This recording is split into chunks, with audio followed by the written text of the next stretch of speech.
Welcome to the Modern Homesteading Podcast. We have allowed ourselves to become so disconnected and ignorant about something that is as intimate as the food that we eat. Be prepared to grow your own for victory. God said, I need somebody strong enough to clear trees and heave bales, yet gentle enough to yean lambs and wean pigs and tend the pink-combed pullets who will stop his mower for an hour to splint the broken leg of a meadowlark. So God made a farmer. Hello and welcome to the Modern Homesteading Podcast. I'm your host, Harold Thornborough, and glad you're joining me again this week. And I think we've got a great episode for you today. Today we're going to have a Q&A episode. And what I really like about these shows is, every week I struggle to kind of think, well, what would be interesting to everyone this week? And when these Q&A episodes happen, you get to pick what's interesting to you, and I enjoy that. It's easier in some ways to come up with ideas that way. I can just answer questions, and we have a few great questions for you today. All these questions actually came from the Homestead Front Porch Facebook group. That is our Facebook group for this podcast, and if you're not a member of that, all you have to do is search in Facebook for the Homestead Front Porch and request to join. I do ask a couple questions to you before you join, and you answer yes to those, and we'll get you right in there. And then you can start being a part of the community in there, and it's just a lot of fun. I think there's been some really great relationships made in that Facebook group, and you should be a part of it if you're not already. But before we jump into all the questions today, I wanted to reapproach the topic of last week's episode, which was mulberry trees. And in that episode, I kind of gave a rundown of why I thought the mulberry tree was probably one of the best things you could have on your homestead. And I gave some reasons for that. But you know what? It got pointed out to me by a couple of people that, man, you left some obvious stuff out with mulberry. And I think I did. I kind of shorted you on that episode a little bit there. And mulberry is even a better tree than what I even let on for last week. And Nathan had sent me an email and reminded me of a couple things. And one, he had mentioned, you didn't mention the rot resistance of mulberry. And that's something I knew about, and I should have absolutely mentioned that. A lot of times mulberry is used for fence posts and any kind of application where a good rot resistant wood is required. So it has a really good, it's a really good wood for that. Also, something he mentioned that I wasn't aware of, and he said it's kind of the secret weapon of many barbecue and smoked meat competitors.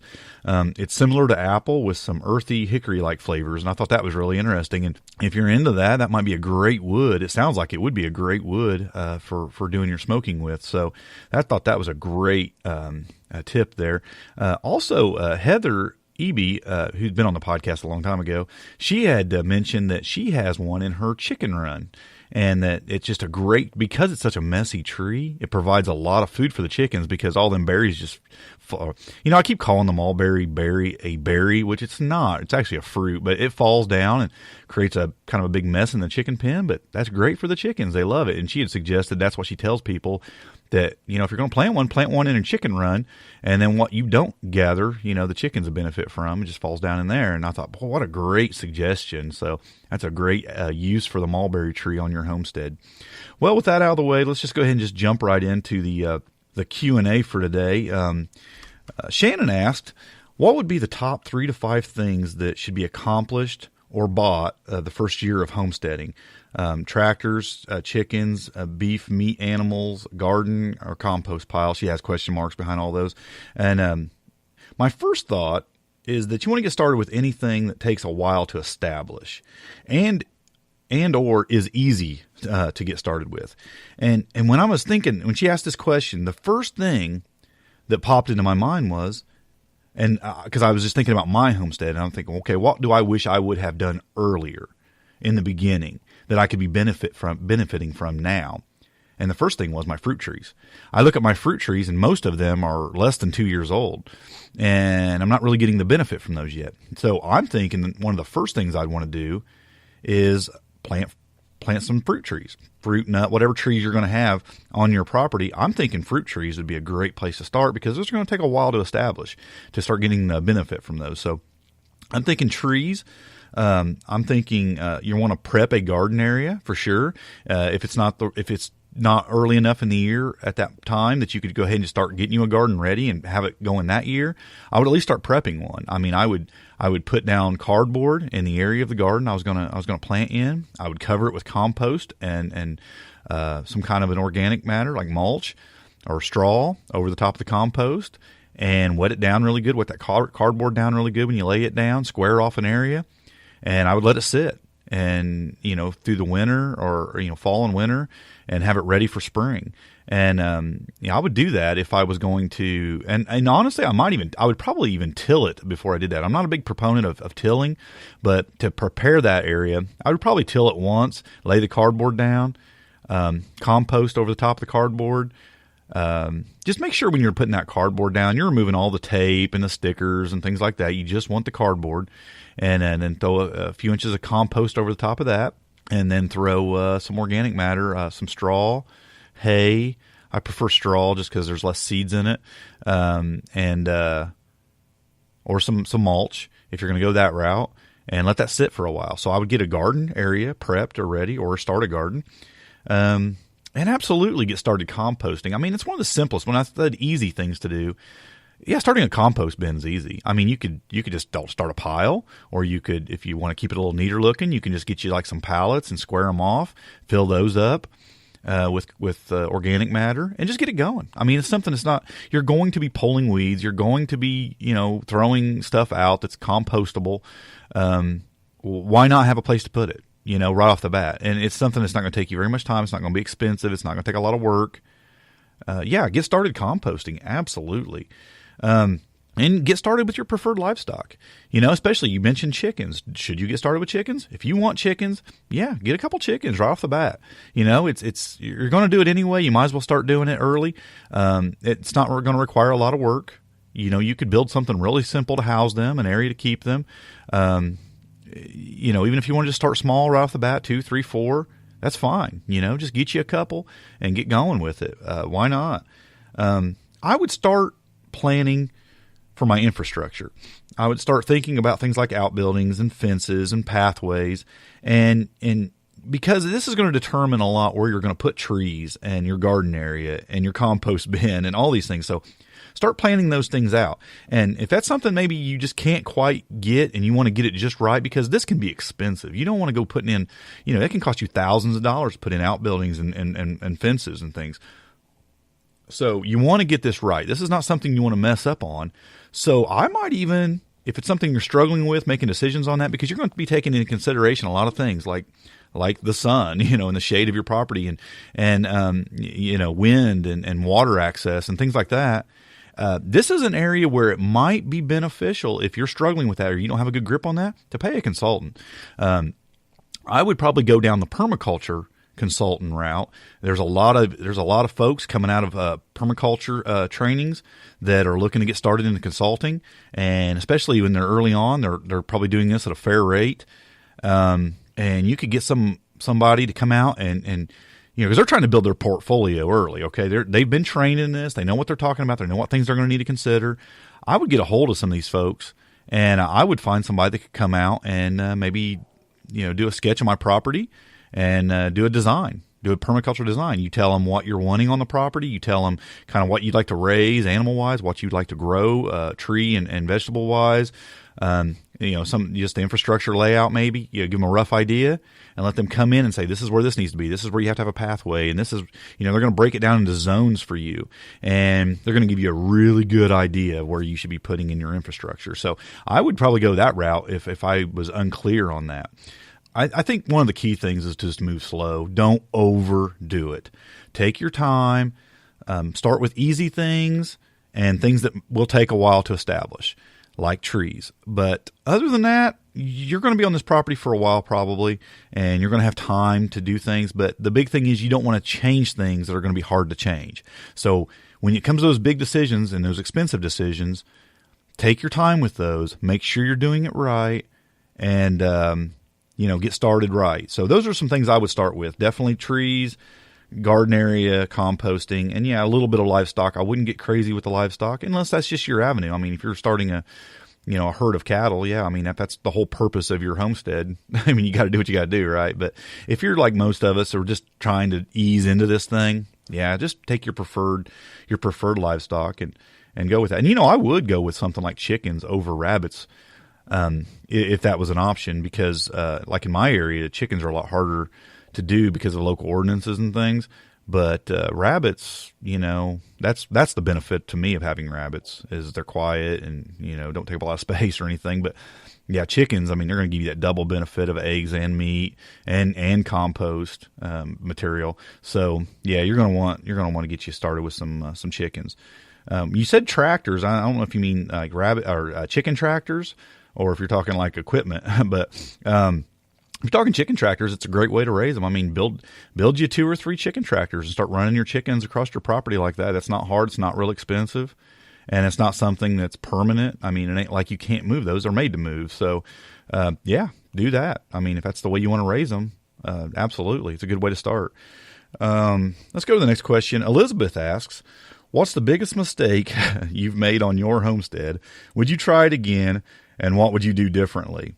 And, Elizabeth, what I'm thinking about the question that Shannon just asked about, when I got started, and big mistakes I've made. I didn't make any really big mistakes because, again, I'm on an urban homestead, relatively small property, infrastructure issues. I did have to, I did move some pathways that was kind of a hassle, and that I wish I would have planned out a little bit better when I put them in, and I did have to move those and rearrange some things. I've put in fences. I've put in a couple outbuildings, but all in all, those mistakes weren't so big that they were like life-changing kind of mistakes. I think the biggest mistake that I've made here on this homestead was not starting earlier. And I did that because I kept waiting for that forever homestead. I kept thinking one day I'm going to be on the homestead that I can turn into the homestead I want. And I let perfection be the enemy of good enough. And what I found is there was so much I could do here, and I just never opened my eyes up to the possibility of what I could do right here on this little piece of land that I have. And what I've discovered is there is a ton I can do, and there's a ton I'm still not doing. And I mean, my mind just expands every day with knowledge of things I could add, little things here and there and here and there, to get the most out of a little piece of property. And I let my thinking there get in the way of getting started sooner. So my biggest mistake absolutely was not starting sooner right where I am. And that's one of the things I just try to hammer towards people. I'd say, right where you're at, do what you can do, and do as much as you can do right where you're at. And it's so easy to just keep putting it off until you can just get everything more ideal. And I say, don't do that. Absolutely. Don't do that. You can do so much right where you're at. So there's that. Next question. Cindy asks, managing a homestead takes a lot of hard work every single day, even on weekends, holidays, etc. How do you get a break from what feels like a never-ending obligation? How do you take a vacation? Well, Cindy, I'll let you know if I can get one. No, I really don't, for the most part, get away much. But what I do is I slow down for seasons. I've mentioned in podcast episodes before that, like, we go ahead and process most of our animals before winter, because in the winter things are more difficult and it's hard to get, and if you want to get away, that's kind of a great time for us to get away. Now, we like to camp, and camping's difficult because you're going to do that in the summertime usually, and it's hard to get away. It really is. And that's kind of a trade-off that we make as homesteaders. But at the same time, we can do it. But winter is that reduction time for us. We minimize the amount of animals we have on the homestead to where they're real easy to take care of. Of course, we don't have a garden going except for just a few things in the greenhouse, maybe like greens and things like that. That's pretty easy to take care of. But if I do have to get away for a few days, which we do sometimes, you have to get someone to take care of your animals. So you need a homestead sitter or farm sitter to kind of take care of things. And our next question basically fed off this question. Tamlin asks, she says, spinning off of Cindy's question, what do you look for in a farm sitter? How do you find one? Tips to make things easier for them and make sure animals will be taken care of when you're gone. And where I would go originally, or where I would go first, is I would begin with capable family members. I mean, people who care enough about me not to cause me harm, not to cause my homestead harm. And if that's not an option, I'm going to find a friend and train them. And if that's not an option, I'm probably going to use a neighbor's kid. And when I say kid, I'm talking like a teenager. I'm going to find a close neighbor, somebody I talk to occasionally, regularly, and see if their kids want to do it. In all of these situations, though, I'm going to train that person for a few days before I leave, even though it's going to cost me more. And that's the thing. I'm going to pay them pretty decent too. Okay. I'm going to pay them for probably 3 extra days before I leave. I'm going to train them on the first day, and then I'm going to let them completely do it for 2 days while I'm home. And that way I can get a feel of how they're going to handle things, when they're going to show up, how they're going to do it. And they're going to basically completely do it. And I'm going to be available for questions if they have any questions or need some help. But I want to be there for a couple days. I'm probably going to pay them for at least 3 extra days, even though it's going to cost me more. And also, I'm going to be reachable, no matter what I'm doing or where I'm going. I'm going to be in contact with them. I'm going to be on the other end of a phone call. I'm going to make sure they can get a hold of me if they need to. Because that's no different than any other business. I ran my own business for a few years, and if we went away, I had employees, and I needed to be, I needed to be reachable if something went down. Now, that being said, make it easier for them. Of course, that couple days of training and being there is going to make that easier for them. You're going to write down things, and you're going to have things that you can do if there's an actual issue. If something breaks, maybe you're going to have, maybe you're going to talk to a handyman beforehand and have his number in case you have to call a handyman to fix something. But you're going to have your helper tell you if something goes wrong. You're going to tell him some things to look for and keep an eye out for, and if any of those things happen or something breaks. I'm not going to leave them in a situation with a sick animal, but if an animal did get sick, I would of course want to know about it and the seriousness of it, and I would keep in contact with my helper every day. I'd make a phone call every day, and I'd say, is everything looking good? The animal's doing good, and I'm going to tell him some things to look for, him or her some things to look for in those animals that could be possible signs of something going on. So I'm just going to basically train them for a couple days, 2-3 days minimum. And then the good thing is, once you get a person like that, generally you can rely on that person over and over again. Like I said, I prefer family members because I have some capable and caring family members, and I would go that route first. But that's not an option for everyone, and I understand. And I'm not against using just any old body, but I would try to look for experienced people who've done this before. People who are maybe, if you're going to use teenagers, why I said neighbors is because maybe you're going to find some neighbors and they're running homesteads. Maybe you live out in a rural area and everybody's kind of doing what you're doing. Well, those teenagers are capable. They know what to do. They've done it. At the same time, that teenager too. If they're a responsible person, because some aren't, and you want a responsible person, no doubt. So look for somebody responsible, train them, watch them, be in contact with them. That's all I can really tell you about that, because, it is a risk. Anytime you're leaving your homestead and you're not there to supervise things, you're taking chances, no doubt about it. But I think, if you got to get away, it's just chances you got to take. But it's not any different than any other business or anything, really. I mean, you're going to, to me, it's almost like leaving a sitter with your children in some ways. I mean, you want somebody responsible and caring, and you want to be in touch with them. I mean, would you leave your kids home for a weekend with just anybody? You wouldn't, And of course, your farm animals aren't the same as your children, but at the same time, they're important to you. They're very important to you, so you're going to want to find somebody capable. Next question.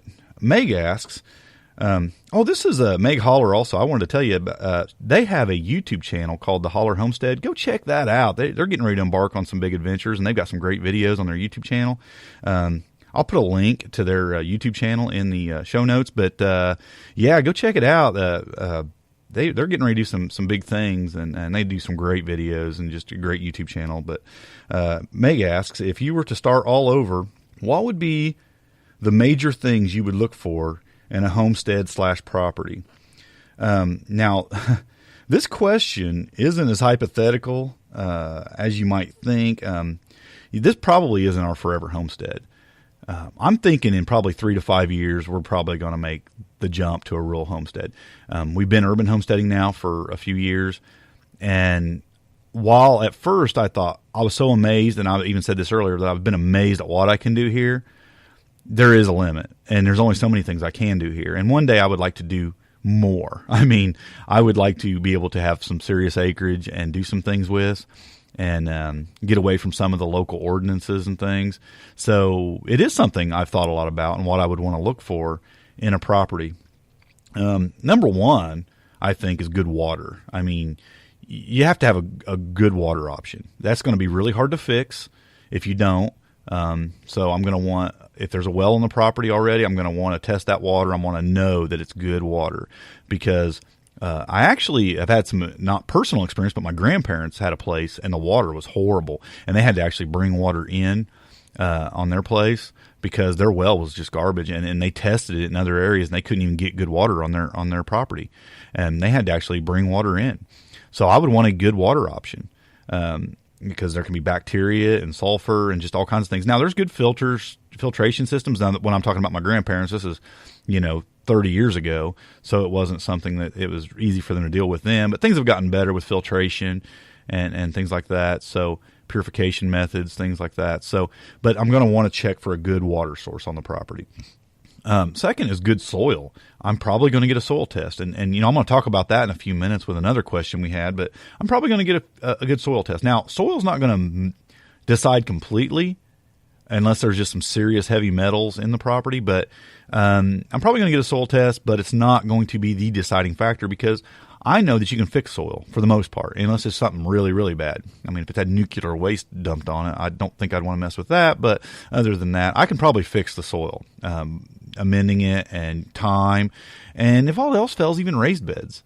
But when you're planting trees and things like that, you're going to want some good soil. So I'm probably going to look at the soil issue. I'm also going to look at infrastructure. If I'm not buying bare vacant land, I'm going to be obviously concerned about the infrastructure, the house, is it what I want it to be? If it's not what I want to be, can it easily be made what I want it to be? I'm going to look at barns. I'm going to look at outbuildings. I'm going to look at things like that. I'm also going to look at the septic system.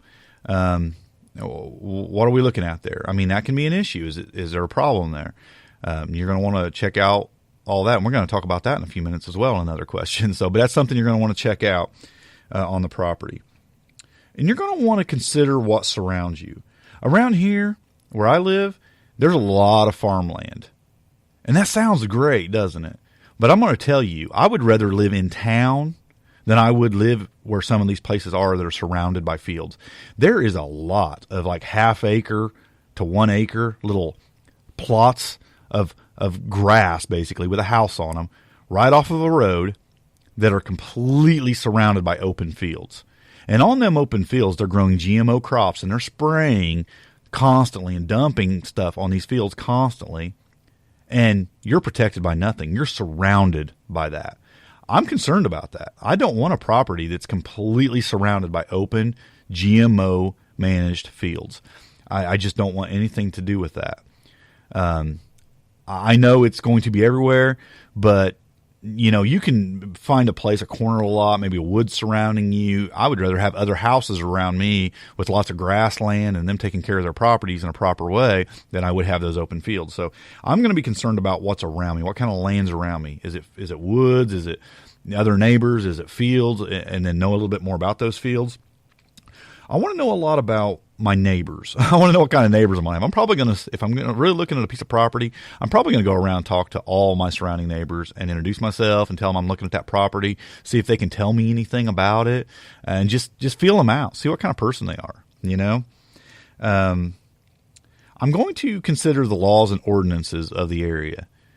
Is there some things that are going to cause me a problem? Because they might. I'm definitely going to avoid any kind of a HOA. I'm going to avoid areas that have like a suburb area, because sometimes you can get several acres of land in a suburb type area, but there's going to be some restrictions. You might fall inside of some kind of a limit on some things, and you gotta avoid that. I'm going to also look for a good deal. I mean, I'm frugal, right? So I'm not going to jump on a property that I'm going to way overpay for just because I like everything about it. Personally, I'm going to look for, something if it's going to be my forever homestead, I'm going to look for some things I can't change. Like, I want water on a property. I'd like to have a river or creek running through the property. Pond can be put on, but that's expensive. But I'm going to look for those kind of options. I'm going to look for established trees and where they're at. It'd be nice to have a lot of established trees on the area, but in the right location. So, I mean, these are preferences, though, so it may not be what you're looking for. But I want certain things. I want a place where I can run animals. I want a place where I can have a nice garden that's exposed to the sun. I want a lot of things, and a lot of these things you just know when you see them. And a lot of these things can be created, they really can.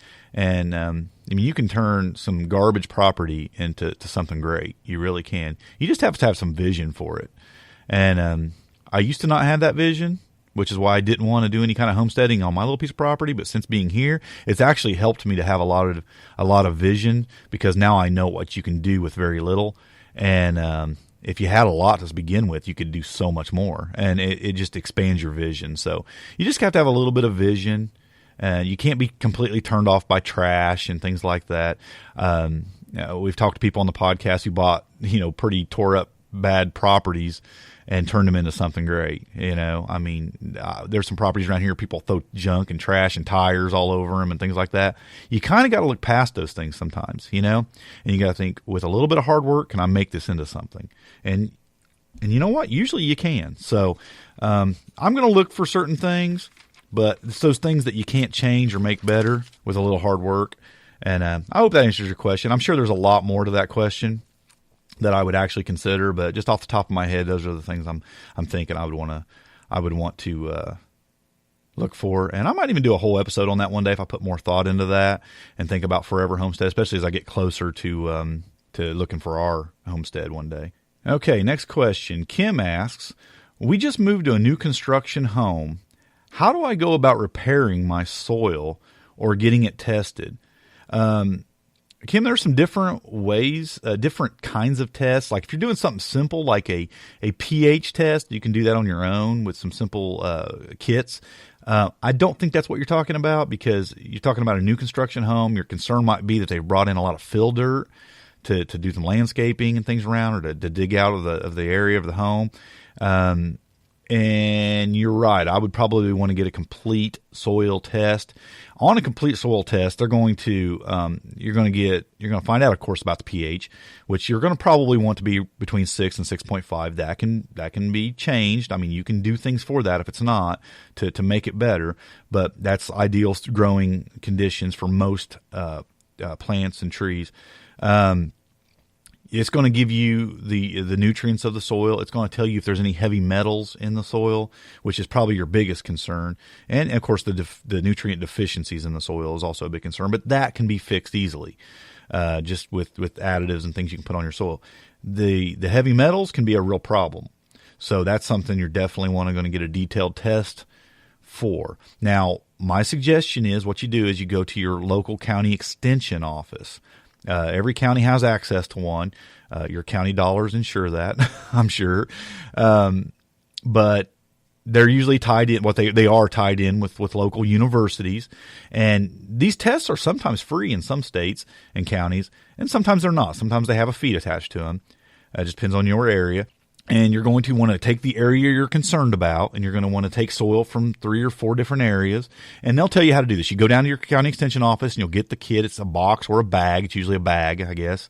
And you will basically, they'll have all the instructions on how to do this. You'll put the soil from those 3 or 4 different locations in your yard, kind of stir it up a little bit. That way you get kind of a combo of the problem in an area, which I'm guessing is a growing area that you're talking about.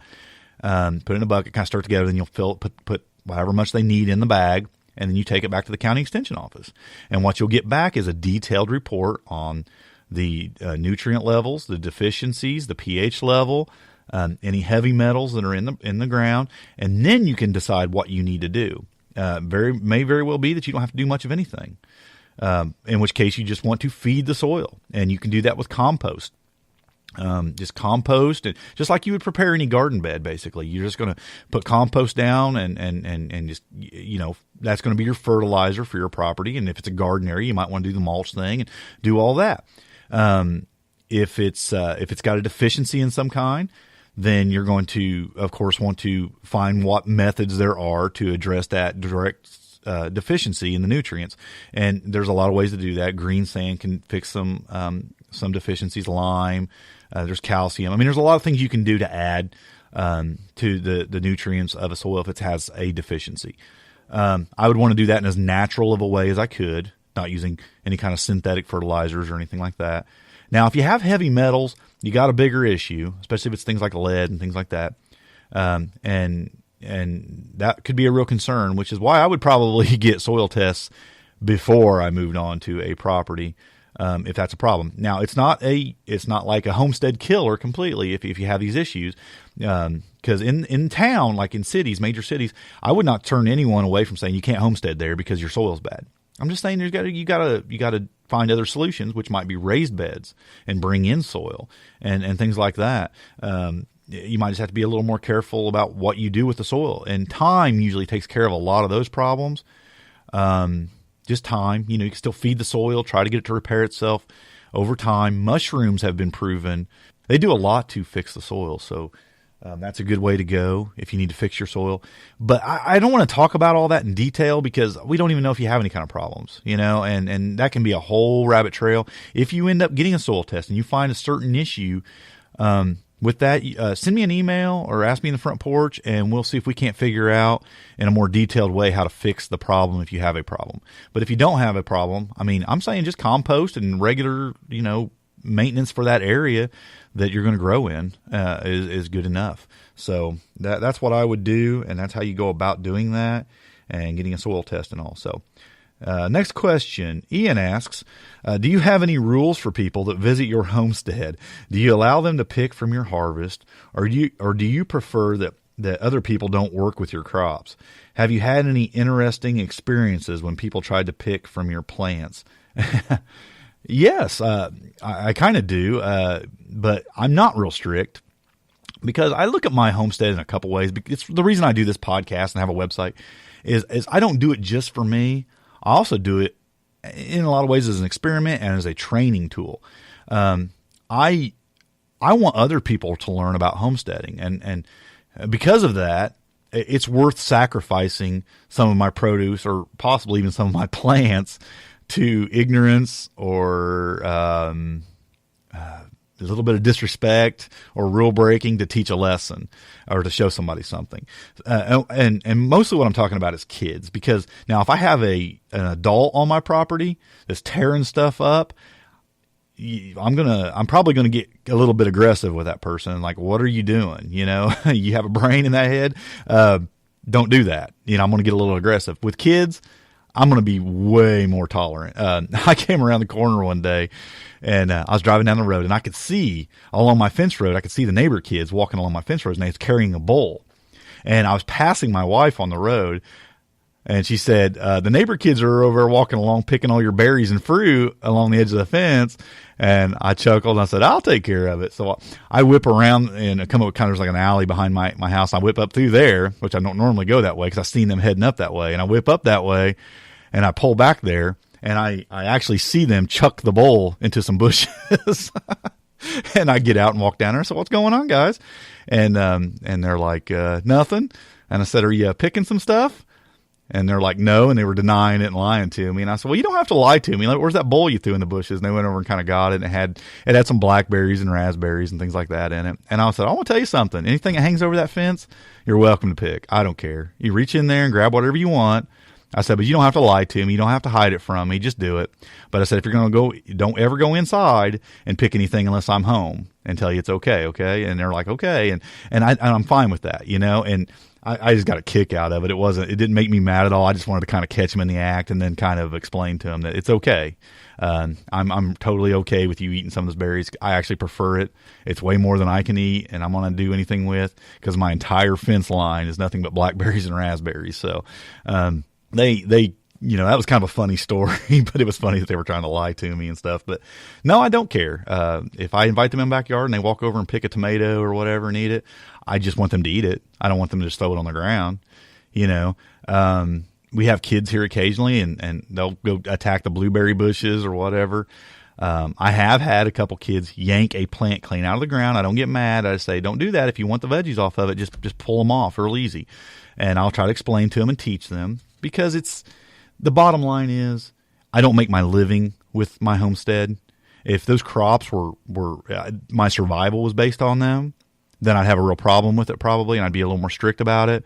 But because they're not, hey, I love kids, I love people. Enjoy a tomato, because if you like it enough, you might try to grow one at your place next time. So yeah, I'm kind of open to sharing like that, but I do have a little bit of rules when I'm not at home. I want them to stay out of my yard and just kind of walk around my fence rows, and they can reach apples and pears and cherries and blackberries and raspberries and occasionally a vegetable from there. So that's fine. I don't have a problem with it. Derek asked me, what's something that seemed useful that you've decided to stop doing on your homestead because it's more trouble than it's worth, or the evidence shows it doesn't work, or some other reason? Well, Derek, there's not been a lot of things, because I do a lot of experimenting, so I expect some things to not work, and I guess I don't put a lot of thought into them when they don't. I just try the next thing. But one thing I did that I expected that I would always do, and then I stopped doing because some troubles I ran into, was colony raising my rabbits. I loved the idea, and I did a podcast on it. I did an entire episode on it one time about colony raising rabbits. And you know what? It has so many benefits. It does. I loved raising the rabbits that way. It was just nice to see them frolicking around and playing with each other and doing their thing. But there were so many negatives to it that I decided to stop doing it. And one was their exposure to disease and parasites and things like that being on the ground. That was probably the biggest thing. And also there's just the population control issues and the catching them issues afterwards. I mean, I have to get in there with a dip net to try to catch them because they were just so quick. But there was enough issues there that I was like, you hear a lot of good things about colony raising. And when I started doing it, when I'd done the podcast episode on it, I'd been doing it for a little while, but I hadn't had the issues yet. And then I had a lot of issues, and then it was like, I think I'm going to go back to raising them in cages. There's a lot of things about raising them in cages that I don't like, but I'll tell you, in the end, it's easier, and I think it's healthier in a lot of ways for the rabbit because they're just not exposed to a lot of things. So that was one thing. Something I learned last year. I heated my greenhouse for the entire winter.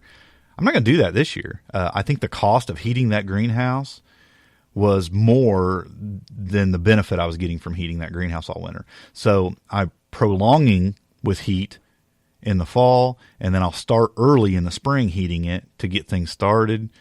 But through the hardest parts of winter, for a couple months, I won't heat it, and I'll just make the sacrifice of not having any greens for a couple months, fresh greens for a couple months, because the expense just isn't worth it, I don't think.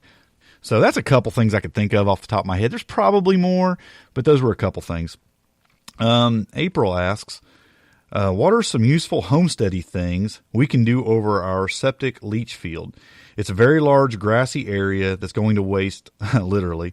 We need ideas for how to put this space to work. A chicken tractor for meat birds is the only idea we have so far. Well, you could certainly do that. You could run some tractors over it and raise animals in tractors and move them along it. Let's think about how a leach bed works, and then we'll kind of decide if it's what we can do or what we can't do with it, to be more specific. A leach bed is kind of the overflow of your septic, and stuff's going to flow out through these pipes that have these little slits in them, and it kind of goes out through. There's going to be stone, and there's going to be soil, and it's going to basically filter out the waste, the human waste from your septic system, and it goes out and spreads out through your yard, which is natural. I mean, it's how these things get dispersed, right? So it's a large area, and you'll find that your grass will grow better in that area because there's fertilizer. But it's down a a few feet. And that can vary. I mean, it can be shallow. Some leach beds are built a little more shallow depending on your location and where you're at. Sometimes they have to build them more shallow. Sometimes they're deeper. So it might be important to know that. But what you don't want is you don't want roots to get down in there and start filling up those holes in those pipes. You don't want them to clog up the system, basically, so stuff isn't flowing out like it should. And it takes a lot to do that, but there's also heavy taproot things that can go down and actually bust through, grow inside those and pop them and break them. And there's a lot that can happen there. So you don't want to do things. You don't want to put anything heavy on it because you can crush down and settle down and crush those pipes. So you're not going to be driving over the area or putting anything really heavy on the area. So what can you do? Well, what do you want to avoid first? You want to avoid anything deep taproots. So someone asked me the question one time about growing comfrey over a leach bed, and I'm like, well, I wouldn't do that because a comfrey root goes down 8 to 10 feet, so it could cause you some issues. So what you want to do is think shallow roots and off the ground, because you do have. It is human waste. It's being filtered out, but personally, I don't want any vegetables laying right on the ground. I think we can overreact to that quite a bit. I mean, there's parts of the world where they grow vegetables right in human waste, okay? I mean, and they don't die. That's amazing to me. So we kind of overreact to it, but I would rather overreact and be safe than underreact, and cause a problem. So if I'm going to grow vegetables of any kind on it, I'm going to want shallow roots, and I'm going to want up off the ground, the fruit or vegetable to be up off the ground, okay?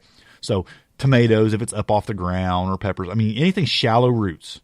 A lot of people say blueberries. I've heard blueberries in a septic area because they're a shallow-rooted plant. You could grow them, and they're up off the ground, of course. But something, if you think, man, I just do not want to grow anything that I'm going to be eating over a septic tank or over a leach field. I understand that. I understand your hesitation towards that. And, I'm a little bit funny about stuff like that myself. I probably wouldn't. But I'm thinking pollinator garden. I mean, this is something that can benefit your homestead. It's going to benefit your trees, your plants. It's going to draw in all kinds of just nature, beautiful nature. I'm thinking find you some beneficial flowers, plants that are shallow rooted. Find you a list of shallow rooted pollinating plants that bees, butterflies, things like this love to come in and get the pollen from. And they're going to draw them in from everywhere. They're going to also hit your vegetables and hit your trees and all that, and you're going to benefit from it. So I'm thinking, absolutely, if you're wanting to grow something there, I'm thinking might be a great place for a pollinator garden. Just square you off an area and just make you some pathways through it and plant you all kinds of pollinator things in there.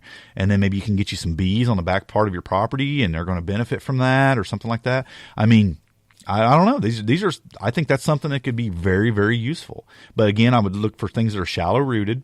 I would go with perennials. Maybe for the most part, you might want to do a few annuals, but try to find some shallow rooted perennials, which is kind of rare because most perennials are a little bit deeper rooted because it's how they keep coming back every year. I'd go that route maybe, and not, you don't want to do root vegetables because again, that's down in the soil. And I like your idea of chicken tractors or rabbit tractors, anything you run across that eat the grass. I mean, that's not going to hurt you. But yeah, I would think along those lines. Just, keep it shallow and get as much benefit from it as you can. And I like what you're thinking there. You're not wanting to waste the place. So there's my answer for that. There was another question about coccidiosis this week, and I've decided what I'm going to do is I'm going to punt that one to the next episode because I want to talk about that one in a little bit further detail. This person is struggling with coccidiosis with their rabbits and possibly going to infect their chickens, and they're worried about their pets, and this is something I've dealt with.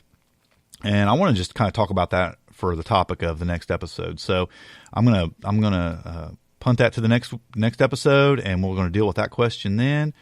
And hopefully this has been helpful for you folks. If I've missed some things or you think that I left some things out and you want to cover it in a little bit more detail, jump in the Homestead front porch, find this post, and add to it. Or you can just go to the I always post this post at the top each week, this episode at the top of our Facebook group.